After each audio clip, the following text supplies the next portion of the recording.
بسم الله الرحمن الرحیم. مخرج نمبر 8.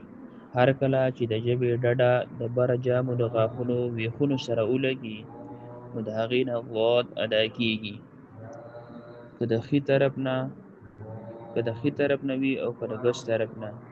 خو د ګس طرف نه اسان دی او د دواړو طرفونو نه ادا کول هم صحیح دی، خو دا ډېر ګران دی.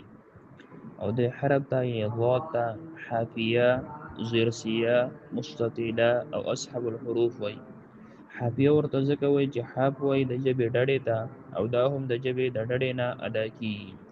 او ضرسیه ورته ځکه وای چې ضرسیه د جامو غاښونو ویښونو ته وای، او دا هم د جامو د غاښونو ویښونو نه ادا کیږي. مستطیله ورته ځکه وای چې په دې کې اواز اوږدیږي.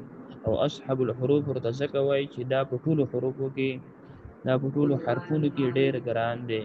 نه، دا په ټولو حروفو کې ډېر ګران دی، نو ځکه ورته اصحاب الحروف وایي.